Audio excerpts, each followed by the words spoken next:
sabes que estoy contigo siempre.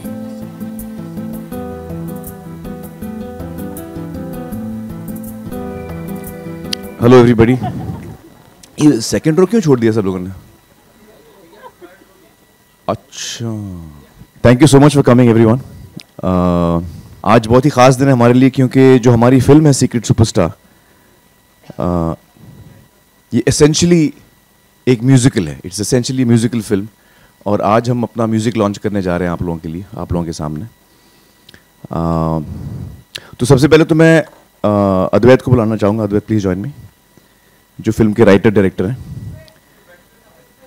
बैठ के ले ले भैया, वरना वो लोग चिल्लाना शुरू करेंगे। और मैं बुलाना चाहूँगा अमित को और कौसर को। Please join us Amit, Kausar. Kausar ने लिरिक्स लिखे हैं, अमित ने फिल्म की म्यूज़िक कंपोज किया है, और बहुत ही बेहतरीन म्यूज़िक उन्होंने बनाया हमारे लिए, जैसे जैसे हमको चाहिए था बिल्कुल वैसे ही बनाया। और मैंने आप लोगों से कहा था कि सीक्रेट सुपरस्टार में बहुत सारे सीक्रेट सुपरस्टार्स हैं। तो आज मैं आप लोगों को हमारे पहले सीक्रेट सुपरस्टार से मिलाना चाहूँगा। इस फिल्म की जो आवाज़ है, जो पहली दफ़ा बॉलीवुड में गा रही हैं, मेघना। मेघना, प्लीज़ जॉइन अस। मेघना जो हैं वो 14 या 15 साल की हैं, और हम लोगों को एक ऐसे सिंगर की ज़रूरत थी जो हमारा जो किरदार है इंसिया का, जो ज़ायरा प्ले कर रही हैं, उनकी आवाज़ के लिए हमें एक आवाज़ की खोज थी। और बड़ी मुश्किल से हमको मेघना मिली है, और थैंक गॉड हमको वो मिली है, क्योंकि film was heavily depended on her. And the best way for me to introduce you to her is to make you listen to her voice. I sincerely believe कि मेघना जो हैं, she is potentially one of the biggest singing stars that our industry will see in the coming years. तो सबसे पहले मैं चाहूँगा कि आप लोग मेघना, इससे पहले कि कुछ बोलें, वो गाएं हमारे लिए। So come, we'll take a seat, and Rhythm, please come up and help us in this. Thank you. तो ये गाना है हमारी फिल्म का, जो पहला गाना हम लॉन्च कर रहे हैं। मेघना आपके लिए लाइव गाएंगी, और अनप्लग्ड, सिर्फ रिदम जो है वो गिटार पे रिदम देंगे।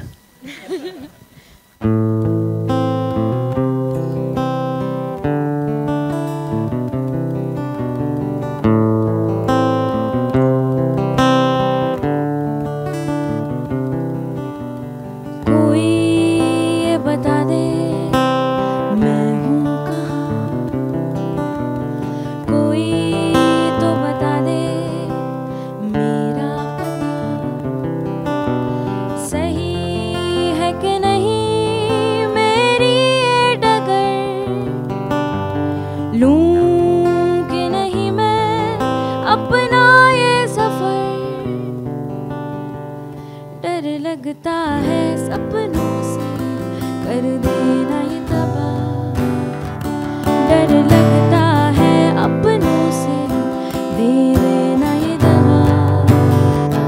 मैं चाँद हूँ या दाग हूँ, मैं राख हूँ या आग हूँ, मैं बूंद हूँ या हूँ लहर, मैं हूँ सुकून या हूँ कहर।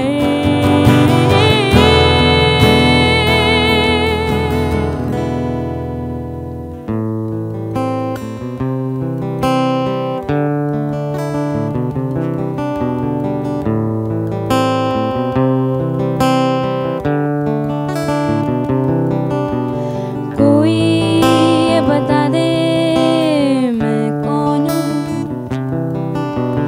क्यों हूँ मैं, क्या हूँ मैं, कौन हूँ,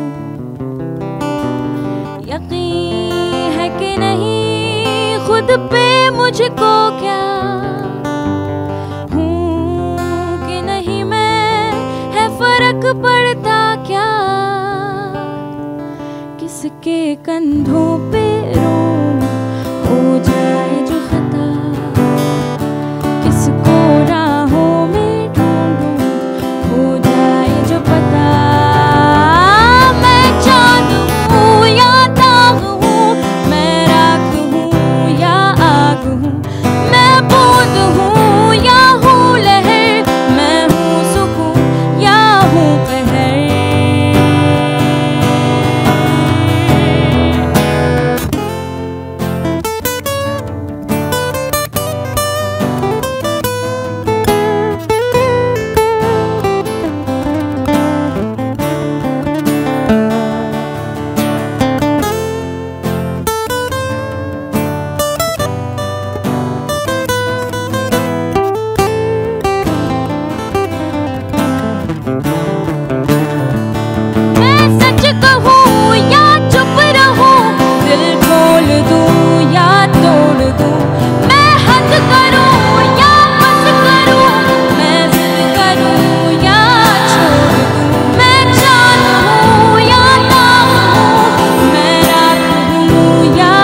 बहुत कम लोग हैं जो ऐसे लाइव आजकल विदाउट ऑटो ट्यूनिंग गा सकते हैं. She is really a gifted child and I wish her all the very best. This is her first step और मुझे यकीन है कि ये बहुत आगे जाएंगी. दोस्तों, ये तो उन्होंने लाइव गाया आपके लिए, उनकी आवाज़ का एक हमने एग्जाम्पल दिया. अब मैं चाहूँगा कि आप लोग फिल्म में जिस तरह गाना आता है वो हम आपको दिखाना चाहेंगे. सबसे पहले तो मैं ये कहना चाहूँगा कि it is really a privilege I think for AKP and for Advait I think to be working with Amit and Kausar. Amit का मैं काफ़ी अरसे से फ़ैन रहा हूँ और बड़ी इच्छा थी अमित के साथ काम करने की. एक दो दफ़ा मैंने उनको ऑफ़र भी किया था फिल्म में, लेकिन उनको नहीं करना था मेरे साथ काम. तो बड़ी मुश्किल से वो माने हैं ये फिल्म करने के लिए. And it's a real privilege because I believe that Amit is such a talented musician. It's such an amazing music mind, creative person. So it's really wonderful कि हमको मौका मिला उनके साथ काम करने का और बहुत ही बेहतरीन उन्होंने गाने दिए हैं हमारी फिल्म के लिए. कौसर को तो मैं जानता हूँ जब से वो बहुत छोटी सी थी. हमारी फैमिलीज़ बहुत क्लोज रही हैं और it's really wonderful to see a little girl who I used to, मतलब मैं भी लिटिल था वो टाइम पे, अब भी लिटिल ही हूँ, लेकिन it's wonderful to see how Kausar is bloomed as a creative mind. And इतने बेहतरीन उन्होंने गाने लिखे हैं हमारे लिए. So I really want to thank both of you here, Kausar and Amit. And I want to thank Zee Music because you had a really wonderful association in Dangal, and it's been a real pleasure to work with the Zee Network, the Zee team, and now with Zee Music. You've done a wonderful job, and I really appreciate that. So thank you so much, guys. और मेघना के बारे में तो जितना मैं कहूँ वो कम लगता है मुझे. ये हमारी खुशनसीबी है कि हमें इतनी टैलेंटेड आवाज़ मिली है हमारी फिल्म के लिए, क्योंकि बग़ैर इस आवाज़ के हम ये फिल्म ही नहीं बना पाते. मेघना जो है वो एक फ़िल्म फैमिली से बिलोंग करती हैं. उनके पेरेंट्स यहाँ आज मौजूद है और मुझे यकीन है कि उनके लिए ये बहुत ही एक अहम दिन होगा. आपकी बच्ची जो है अपना पहला कदम ले रही है, तो हमारी दुआएं आपके साथ हैं, मेघना के साथ हैं. And I really wish you all the very best मेघना. You are really talented and you have a long way to go. So guys, any questions please, we are happy to answer. अगर मैं आपको बताऊं, मतलब सच अगर आपको मैं बताऊं तो ये जो गाना है, जो इसके अल्फाज हैं और जो जज्बात ये इवोक करता है गाना, ये हर क्रिएटिव इंसान के, हर क्रिएटिव आदमी के अंदर ये थॉट हमेशा रहता है. मतलब मुझे करीबन 25 साल हो गए एज एन एक्टर इस फील्ड में, लेकिन आज भी जब मैं आप लोगों को गाना दिखाता हूँ या अपना ट्रेलर दिखाता हूँ तो मुझे उतनी ही नर्वसनेस होती है. और ये जितने थॉट्स इस गाने में कौसर ने लिखे हैं, मैं कौन हूँ, मैं चांद हूँ या दाग हूँ, मैं बूंद हूँ या हूँ लहर. तो जितनी इनसिक्योरिटीज़ होती हैं एक क्रिएटिव इंसान के मन में, दिल में, जब भी वो कोई कदम लेता है, वो ये गाना जो है आपको बताता है. और एक क्रिएटिव इंसान के अंदर क्या चल रहा है, वो जो तूफान चलता है, मतलब मैं हूं भी या नहीं, इससे फर्क किसी को पड़ता है या नहीं, ये सारे सवाल हमारे अंदर उठते हैं. So it's a song which is really for creative people, and उनके दिल में क्या चलता है, जो तूफान चलता है हर क्रिएटिव इंसान के दिल में, जो डाउट्स होते हैं, जो सेल्फ डाउट्स होते हैं, जो होप्स होते हैं, जो एस्पिरेशंस होते हैं, वो सारा ये गाना जो है वो बाहर लाता है. So for me this song is a very important song personally as a creative person. पहले तो मैं ये कहना चाहूँगा कि आमिर सर ने इतनी अच्छी चीज़ें कही मेरे बारे में. एक्चुअली ऑनर और privilege, before I come to your question, honour और प्रिविलेज तो मेरा है कि because I got to be a part of AKP and the experience has been so wonderful. इतना फिनोमिनल एक्सपीरियंस रहा है ओवरऑल. पहले गाने से लेके अब हर स्कोर तक इतना कुछ सीखने मिला आमिर सर से और इस फिल्म से कि I be forever grateful to Aamir sir and Advait sir for having me on board for this film. और पूरे एल्बम की बात करें तो ये एल्बम एक सिंगर सॉन्ग राइटर पर पूरी बेस्ड है. इट्स अ गर्ल जो इनसे आपने देखा character, she is a singer song writer, गाना गाती है, खुद अपना गाना लिखती है और कंपोज करती है. तो सारे गाने आप पूरे album is her state of mind कहीं ना कहीं, it's her journey, it's her hopes, her aspirations. तो सारे गाने उसी चीज़ को रिफ्लेक्ट करते हैं in a way. I think this is our second film, as you rightly said, with Amir sir, and we really thank him for the opportunity.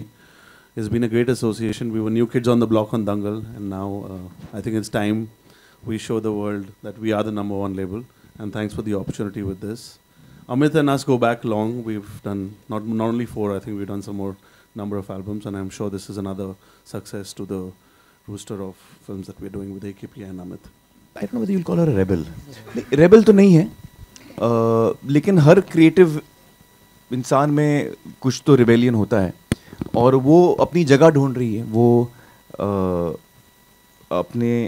अपने आप को भी समझने की कोशिश कर रही है, अपने आप को ढूंढने की कोशिश कर रही है, और जिस सिचुएशन में है वो उससे स्ट्रगल करके ऊपर आने की कोशिश कर रही है. इस्तेमाल वो एक सीक्रेट है.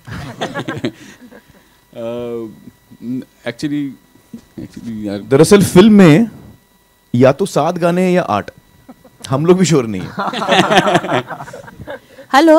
अपील, मुझे यकीन है कि सरकार पूरी कोशिश कर रही होगी उस सिचुएशन से निपटने की. नेचर हमारे हाथ में नहीं है, लेकिन जो हमारे हाथ में है वो ये है कि हम उसके बारे में कुछ कर सकते हैं. जो इस वक्त सिचुएशन है उसमें हर भारतीय जो है कंट्रीब्यूट कर सकता है. तो मैं सभी से ये अपील करना चाहूँगा कि जो चीफ मिनिस्टर्स फंड है बिहार का, उसमें आप कंट्रीब्यूट करें ताकि सरकार जो है वो अपना काम कर सके. हमें इस वक्त जो हमारे भाई बहन हैं बिहार में, और इस साल कई जगह बाढ़ आई है हिंदुस्तान में, तो हम इतना तो कर सकते हैं कि हम उनके इस वक्त मदद हम करें. तो सभी से मेरी अपील होगी, और मैं भी यही करूँगा कि हम चीफ मिनिस्टर्स रिलीफ फंड में कंट्रीब्यूट करें और फिर सरकार को अपना काम करने में. देखिए, जब मैं 50s में पहुंचूंगा तो आपको इसका जवाब दूंगा. इस वक्त मैं 18 का चल रहा हूँ. हेलो. ये जो गाना है ये मेरे लिए एक बहुत ही ज़रूरी एक लर्निंग जर्नी रही है, क्योंकि वो तो किसी भी फिल्म की शुरुआत में जब आप गाने लिख रहे होते हैं तो आपको स्क्रिप्ट सुनाई जाती है, जाहिर है सिचुएशन दी जाती है. तो मैंने एक गाना लिखा, हमने वो एक गाना बनाया जिसका हमें बड़ा कन्विक्शन था कि ये सही थॉट है, ये सही रूट है. और आमिर सर ही एक थे जो श्योर नहीं थे, लेकिन ये हमारे कन्विक्शन के साथ गए. उन्होंने कहा ठीक है, अगर पूरी टीम को लग रहा है, अगर आप लोगों ने आपने लिखा है, बनाया है, तो ठीक है, वील गो विथ इट. और जब ये वो गाना बना और जब फिल्म पे लगा तो फिर हमने सब ने रियलाइज़ किया कि that it's genuinely not working. And I realise that what was not working were the words. वो एक कम्प्लीटली अलग रूट था. तो वो मेरे लिए भी एक सेल्फ डिस्कवरी, एक जर्नी रही कि नहीं, ये जो कैरेक्टर है, जैसे आमिर सर ने कहा कि एक क्रिएटिव पर्सन के जहन में जो जद्दोजहद रहती है. फिर मेरी खुद एक 15 साल की बेटी है, तो उसकी ड्रीम्स, उसकी एस्पिरेशंस क्या है, मैंने उसके बारे में सोचा और फिर ये गाना बना. सो ठीक है, मैंने वर्ड्स लिखे हैं, but I will for this song I will genuinely give a lot of the credit to the whole team, and particularly to Mr. Amir Khan, because इन्होंने बहुत डेमोक्रेटिकली हमें बता दिया कि देखो this was the right route to take. Kausar जो कह रही है वो सही है कि हम लोग ने पहले दूसरा गाना बनाया था, और मैं हमेशा मानता हूँ कि क्रिएटिविटी में कुछ सही और गलत नहीं होता. There is no right and wrong in creativity. हर इंसान की अपनी थिंकिंग होती है, हर क्रिएटिव इंसान की अपनी थिंकिंग होती है. और जब पूरी टीम को वो गाना अच्छा लगा था तो मैंने कहा ठीक है भाई, आप लोगों को अच्छा लग रहा है तो then let's go with that song. But ये film making is a process. You discover some things. आप में इतनी शक्ति होनी चाहिए, इतनी ऑनेस्टी होनी चाहिए कि जब आप कुछ काम करें और आपको खुद लगे कि यार ये शायद ठीक नहीं हुआ, तो आप सबसे पहले तो वो बात माने और फिर उसको करेक्ट करें, जो हम लोगों ने किया. बट उससे ज़्यादा मेरा कुछ कॉन्ट्रीब्यूशन नहीं था इसमें. आई थिंक कौसर ने बहुत ही खूबसूरत थॉट्स लिखे हैं इसमें, and Amit has come out with the beautiful tune. बल्कि इस गाने का जो मेकिंग है वो भी आप बहुत जल्द देखेंगे, तो आप उसका प्रोसेस भी देखेंगे कि किस तरह ये गाना बना. एंड आई थिंक इसमें एक बहुत बड़ा हाथ अद्वैत का है, because Advait is the person who is actually guiding the whole team, and he is the person who is putting the seeds of those thoughts in of course Amit and Kausar and all of us. Zaira का दूर से कोई connection नहीं है music के साथ. जैसे दंगल में दूर से कोई कुश्ती के साथ उनका रिश्ता नहीं था, लेकिन उन्होंने दंगल में कुश्ती के लिए ट्रेनिंग की, और इस फिल्म में उन्होंने गिटार सीखा, जो एक बहुत ही बड़ा काम है. हम एज एक्टर्स हम लोग अक्सर कोशिश करते हैं कि हम जब कोई म्यूजिकल इंस्ट्रूमेंट बजाएं तो हम उसको एक्यूरेटली बजाएं, but I think she has gone a step further. उसने मेघना के साथ बहुत वक्त गुजारा as a singer, because she wanted to understand you know how to sing, and she spend a lot of time with मेघना. They used to rehearse together, और बाकायदा उन्होंने गिटार सीखा सारे गानों का जहाँ जहाँ उनको बजाना था, और बहुत ही खूबसूरत तरीके से उन्होंने सीखा. क्योंकि देखिए, आप बजा तो लेते हैं, लेकिन हमें ये दिखाना था कि जो किरदार है वो she is a born artist. तो जब वो गिटार बजा रही है, आपको ज़रा सा भी उसमें एफर्ट नज़र नहीं आना चाहिए, ज़रा सा भी एफर्ट. वो it's second nature for her, and I think she is achieve that really beautifully. मेघना का जहाँ तक सवाल है, हम लोग ने जब अमित को ये कहानी सुनाई और उनसे कहा कि हमें एक इसमें हमारा जो प्राइमरी रिक्वायरमेंट है, गाने तो हमको अच्छे चाहिए ही, लेकिन हमें एक आवाज़ चाहिए, क्योंकि हमारी कहानी ही है एक ऐसे किरदार की जो कंपोज़र है, सिंगर है, म्यूजिशियन है. तो उसके लिए हमें एक आवाज़ चाहिए जो फ्रेश हो, नई हो, और जो उस एज ग्रुप में हो. 14-15 साल की लड़की है, उसकी आवाज़ है. और मैं सोच रहा था कि पता नहीं कहाँ से अमित ये ढूंढ के लाएगा, बिकॉज इट्स नॉट ईजी. जब हम नया टैलेंट ढूंढने की कोशिश करते हैं, वक्त लगता है. आई थिंक उस प्रोसेस के बारे में अमित हमको बताएंगे, but it was a very critical, मतलब अगर हमको मेघना की आवाज़ नहीं मिलती तो हमको फिल्म डिले करनी पड़ती, जब तक हमको सही आर्टिस्ट, जैसे अगर हमको ज़ायरा नहीं मिलती फॉर एग्जांपल, या तारे ज़मीं पर में हमको दर्शील नहीं मिलता, हम उसके बगैर फिल्म नहीं बना सकते. हाँ, तो जैसे मुझे नरेशन मिला और समझ में आया कि एक 15 साल की लड़की की कहानी और उस पर बेस्ड है और सिंगर सॉन्ग राइटर है, तो इमीडिएटली मैंने अपना सर्च इंजन चालू कर दिया. I have a production man called Ashish who helps me in that. तो उनको कहा मैंने कि हमको एक 15 साल की लड़की, एक बहुत खूबसूरत सिंगर की तलाश है. तो उन्होंने इमीडिएटली हंट शुरू किया, और कुछ दिन लगे, थोड़ा वक्त लगा, थोड़ा सा टाइम लगा, और कुछ 8-10 ऑप्शंस थे मेरे पास. उन्होंने भेजे 8-10 ऑप्शन सुने. आशीष ने तो मुझे बताया था कुछ 28 आवाज़ें चेक की थी. हाँ, ऐसा काफ़ी सारे. आप तो 8-10 बोल रहे हो. काफ़ी सारे. It was a long time and a lot of voices were checked before we finally found मेघना. हाँ, ये जो ठग्स के लिए जो मैंने कान में छेद किया है 2 एक्स्ट्रा और यहाँ नाक में, तो शुरू में काफ़ी तकलीफ हुई थी. अभी को होती है, मतलब जब आप फ्रेशली पियर्स करें, और ख़ासतौर से जो कार्टिलेज है यहाँ पे कान में, तो वो थोड़ी तकलीफ होती थी, but I am fully recovered.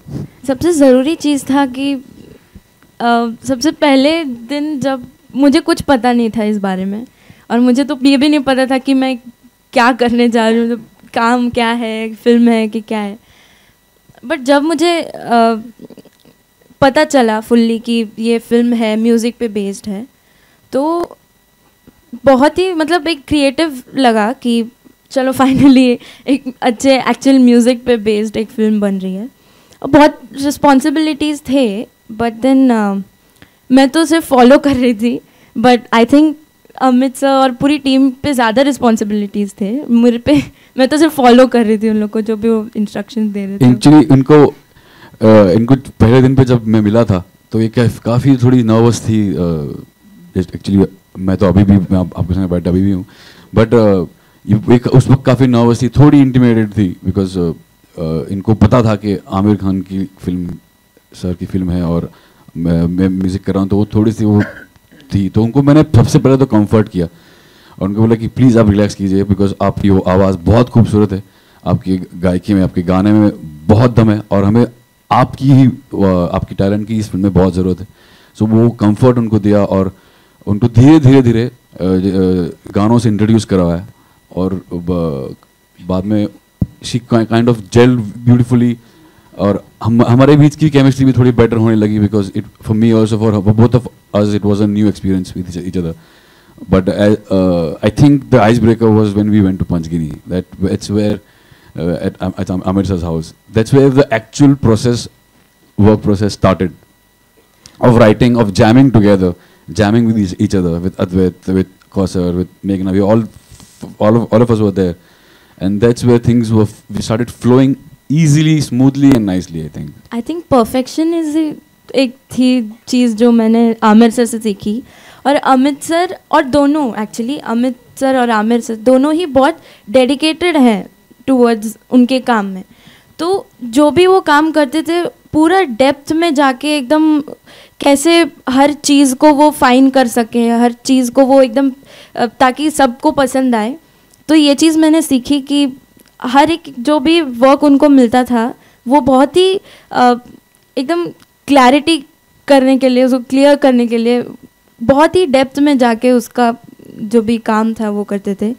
तो डेडिकेशन मैंने देखा दोनों में, और बहुत सारी चीज़ें जो मैंने देखा उन दोनों में, तो बहुत सारी चीज़ें मैंने सीखी दोनों से, सबसे, कि बहुत सारी चीज़ें ऐसी। मेघना के बारे में बताऊं, उनके पेरेंट्स जो हैं वो दोनों बहुत ही म्यूज़िकल हैं, फादर सिंगर हैं और उन्होंने ही सिखाया है मेघना को, एम आई राइट? और उनकी जो अम्मी हैं वो तबला बजाती हैं और डांसर भी हैं, और मैं उनसे दोनों से एक्चुअली एक से तबला सीखना चाह रहा हूँ, एक से सिंगिंग सीखना चाह रहा हूँ, और ज़रूर मैं एक दिन ये करूँगा। आमिर सर, वो जब कई साल पहले वो टैलेंट कॉन्टेस्ट में थी और वो रिजेक्ट हो गई वहाँ पे, मतलब मैं तो ताज्जुब, मतलब मुझे आज पता चला ही है, मैं शॉक्ड हो गया सुन के कि वो रिजेक्ट हो गई थी, और इतनी टैलेंटेड लड़की, इतनी टैलेंटेड बच्ची। तो मतलब ये भी होता है लाइफ में। देखिए, परफेक्शन जैसी कोई चीज़ होती नहीं है, ये मैं एक्चुअली कई दफ़ा दोहरा चुका हूँ, लेकिन कोई सुनता नहीं मेरी। और क्रिएटिव फील्ड में तो ख़ास तौर से परफेक्शन जैसी कोई चीज़ नहीं होती। हर क्रिएटिव इंसान का अपना नज़रिया होता है और हम उसको फॉलो करते हैं और अपनी पूरी कोशिश करते हैं। ये ज़रूर है कि I do believe that God lies in the detail, and जब तक हम उस चीज़ से टोटली सेटिस्फाइड ना हो, हम उस पर काम करते रहें। I do believe that. और मैं can I just interrupt actually, because I worked so much with him, और ये परफेक्शनिज्म का आते रहता है, तो actually I keep thinking about it also.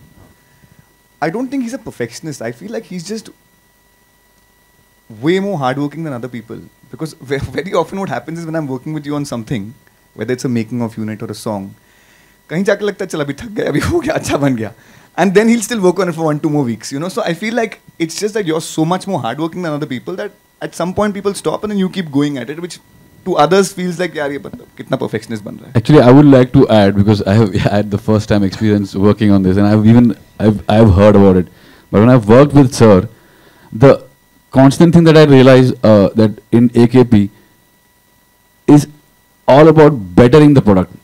It's not about how perfect it is, because I think the constant aim is to make it better and better, so that the product is ultimately जो आना है लोगों के सामने, it's the best from, at least from your side, at least from your heart and mind. You've given your best, and you think this is the best product. So I think it's just better and to make it better and better, and that's the constant thing that I have learned, and it's a great, I think the most amazing quality to have, most amazing quality. ये दोनों ने मुझे बहुत guide किया मेरे life के through, और सबसे पहला क्रेडिट एक्चुअली मैं पेरेंट्स को ही देना चाहती हूँ।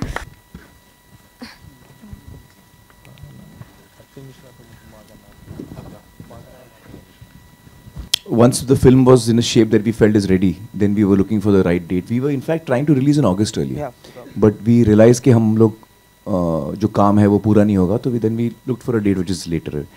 Diwali is a great period to release in. And जो आप बोल रहे हैं कि दिवाली के दिन करें, या कुछ लोग सोचते हैं कि दिवाली के दिन ना करके 1-2 दिन छोड़ के करें, जैसे the reason is that actually traditionally speaking Diwali का जो दिन है उसमें हम लोग सब as Indians इतने मसरूफ़ होते हैं फेस्टिवल में ऑफ दिवाली, कि हम लोग उस दिन जो है वो कलेक्शंस यूजुअली ड्रॉप ड्रास्टिकली। जो दिवाली का दिन होता है वो थिएटर कलेक्शंस के लिए अच्छा नहीं माना जाता, क्योंकि उस दिन हम लोग सब अपने रिश्तेदारों में बिज़ी रहते हैं, फेस्टिवल मनाने में बिज़ी रहते हैं। वो बहुत इंपॉर्टेंट डे है हमारे लिए एज इंडियंस। तो फिल्म थिएटर हॉल्स में हम लोग कम जाते हैं उस दिन, और अगले दिन जो है वो एक्चुअली लोग बाहर निकल के फिर थिएटर्स में जाते हैं। तो प्रोड्यूसर्स और डिस्ट्रीब्यूटर्स चाहते हैं कि वो पहला दिन जो है वो बड़ा कलेक्शन हो, रिकॉर्ड्स टूटें वगैरह वगैरह। तो दिवाली के दिन लोग नॉर्मली अवॉइड करते हैं, दे ट्राई कि एक दिन बाद। बट हम लोग को लगा कि उस दिन का कलेक्शन हमारे लिए इम्पोर्टेंट नहीं है, बट वो एक बहुत शुभ दिन माना जाता है. तो we want to release on a day which is emotionally important to us. Collection is not important. Well, I think Diwali is a date which, you know, has the bandwidth to take 2 releases. So that was not a concern, an issue. A lot of films on Diwali, usually you have 2 films. Very rarely do you actually have only 1 film on Diwali. So Diwali really has the space to take 2 films. That is one. So I think both films will have their own space. And I also feel that in terms of the kind of films they are, the genre seems to be very different. Golmaal is out and out entertainer. This is got a, for us, very important story. So I don't think there's any clash. Trend change हो गया है, थोड़ा बड़ा statement होगा. I think कि हर creative इंसान के ज़िंदगी में ups and downs आते हैं. हम सब कोशिश करते हैं कि हम अच्छा काम करें. हम सब कोशिश करते हैं कि हम ऐसा काम करें जो लोगों को पसंद आए. कभी कभी हम कामयाब होते हैं, कभी कभी नहीं होते हैं. तो उससे हमको मतलब we should not get phased by that. We should continue to do what we believe in. And I think कि जब भी आप स्टार्स का नाम लेते हैं, आप सिर्फ तीनों का नाम लेते हैं, ये सही नहीं है. I think हमारी हिंदी फिल्म इंडस्ट्री में बहुत सारे बहुत ही टैलेंटेड स्टार्स हैं जो बहुत ही लोकप्रिय हैं. अक्षय की अभी फिल्म आई है टॉयलेट, जो बहुत अच्छी जा रही है and people love his work. So you know, there are, all of us are there. We are all trying to do good work. Sometimes we succeed, sometimes we don't. I don't think that should directly reflect on the immediate stardom, of a person. मेघना मेरे शादी के 4 साल बाद हुई, 4 या 5 साल बाद. हम प्लान नहीं कर रहे थे क्योंकि बहुत स्ट्रगल कर रहे थे उस समय. तो अगर प्लानिंग के अनुसार वो पहले ही हो गई होती तो आज 18-19 साल की होती. और शादी होके मेरी 21 साल हुई है. उसके 5 साल बाद मेघना हुई और थैंक गॉड वो बेटी है, सबसे बड़ी बात. और बेटी और बेटे में कोई फ़र्क नहीं होना चाहिए कभी भी. अभी आगे जाकर ये भी ना हो कि बस बेटियों को ही वो किया जा रहा है, तो ये भी नहीं होना चाहिए. कोई भी चीज़ एकदम किसी भी चीज़ पर जैसे धर्म को लेके लोग लड़ते हैं, एकदम ही वो हो जाते हैं, वो नहीं होना चाहिए दुनिया में. सबको समान यानी, पर बेटे भी ज़रूरी हैं, बेटी भी ज़रूरी है. तो मुझे इस बात का कोई मतलब मुझे बहुत खुशी है कि बेटी है और 4 साल बाद हुई और आज ही के दिन हुई. मंडे को पैदा हुई थी. सुबह 9:30 बजे हमें बुलाया गया था, 9:30 बजे पैदा हुई. तो और मैं शुक्रगुजार हूँ कि मेरे हस्बैंड एक गायक हैं जिसकी वजह से वो अच्छा गा रही है. और thank God and Amit ji, Aamir ji, Ashish ji, mister Paul, जिनके थ्रू हम यहाँ तक पहुँचे. ये हमारा पहला गाना है. आई होप कि जैसे जैसे हमारे गाने आपके सामने आएंगे आप लोगों को उतने ही पसंद आएंगे. Thank you so much for being here today.